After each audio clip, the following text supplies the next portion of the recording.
اعوذ باللہ من الشیطان الرجیم بسم اللہ الرحمن الرحیم۔ اب سوال یہ ہوتا ہے جو ہمارا مین موضوع ہے وہ یہ ہے کہ طلاق کی وجہ سے یا خلا کی وجہ سے نقصان کس کا ہے؟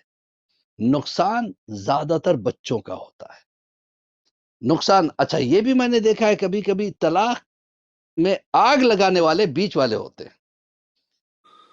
اتنی شکایت وہ لوگ نہیں کرتے جتنے یہ بیچ میں جو آتے ہیں کہ ارے انہوں نے یہ کہا ایسے کیسے کہہ دیا، انہوں نے یہ کہا ایسے کیسے کہہ دیا۔ بھائی کوشش کیا جائے کہ آپس میں ملانے کی کوشش کرنا چاہیے، جوڑنے کی کوشش کرنا چاہیے، بچھاڑنے کی کوشش کبھی نہیں کرنا چاہیے۔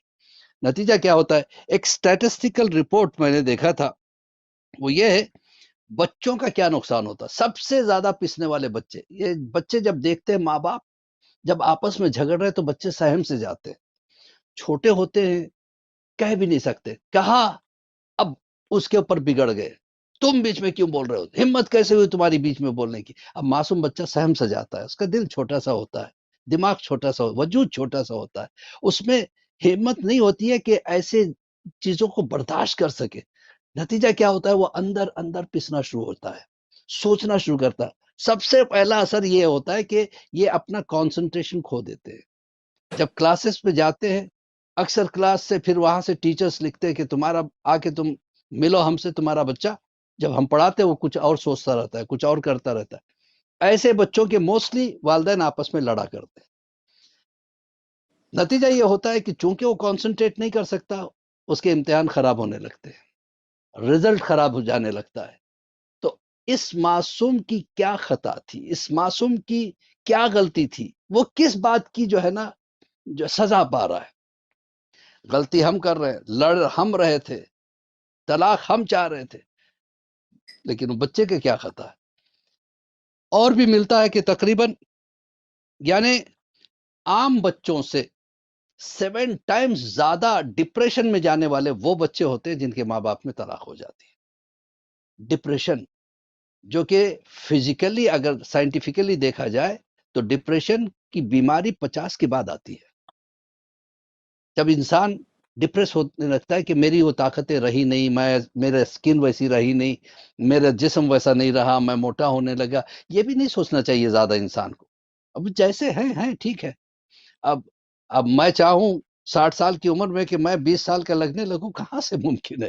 It's not possible. اللہ نے زندگی کا پروسیس رکھا ہے، ہر چیز دھیرے دھیرے جو ہے نا ترقی کرتی ہے، پھر دھیرے دھیرے اس واپسی کی طرف جاتی ہے۔ مولا متقیان نے کیا کہ کل شیء یرجع الی اصلہ، ہر شے اپنی اصلیت کی طرف پلٹ۔ انسان اگر اطاعت کی منزل پہ چلا جائے، اللہ کا ہو کے رہ جائے، تو وہ سب کی عزت کرتا ہے، بچوں کی بھی عزت کرتا ہے۔ دیکھیے بچوں کے ساتھ محبت اسلام میں بہت اس کی اہمیت ہے۔ کہتے ہیں کہ بچے کے سر پہ پیار سے ہاتھ پھیرو تو کئی رکعت نماز کا ثواب مل جاتا ہے۔ بچے کو سینے سے لگاؤ تو کتنا ثواب ہے یہ کوئی اندازہ نہیں کر سکتا۔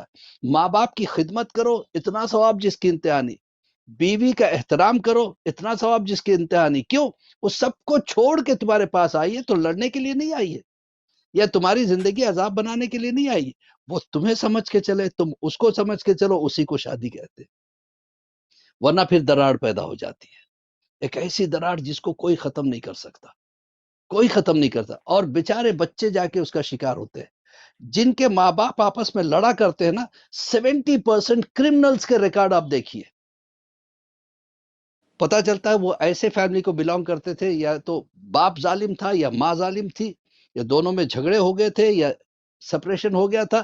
ایسے بچے نتیجہ کیا ہوتا ہے؟ کبھی کبھی اس کو بھی وائف مل جائے گی دوسری، اس کو بھی ہسبینڈ مل جائے گا دوسرا۔ اب یہ بچے نہ یہ ایکسپٹ کرتا ہے نہ وہ ایکسپٹ کرتی ہے۔ نتیجہ کیا ہوا؟ یا تو بورڈنگ سکول میں جا کے لینڈ ہوتے ہیں، یا پھر ایسے جگہ پہنچ جاتے ہیں جہاں پہ چائلڈ ابیوز ہوتا ہے۔ تو ان کی خطا کیا ہے؟ جتنا ان بچوں کو سفر ہونا پڑتا ہے نا، ہر چیز کا حساب ماں باپ کو اللہ کے یہاں دینا پڑتا ہے۔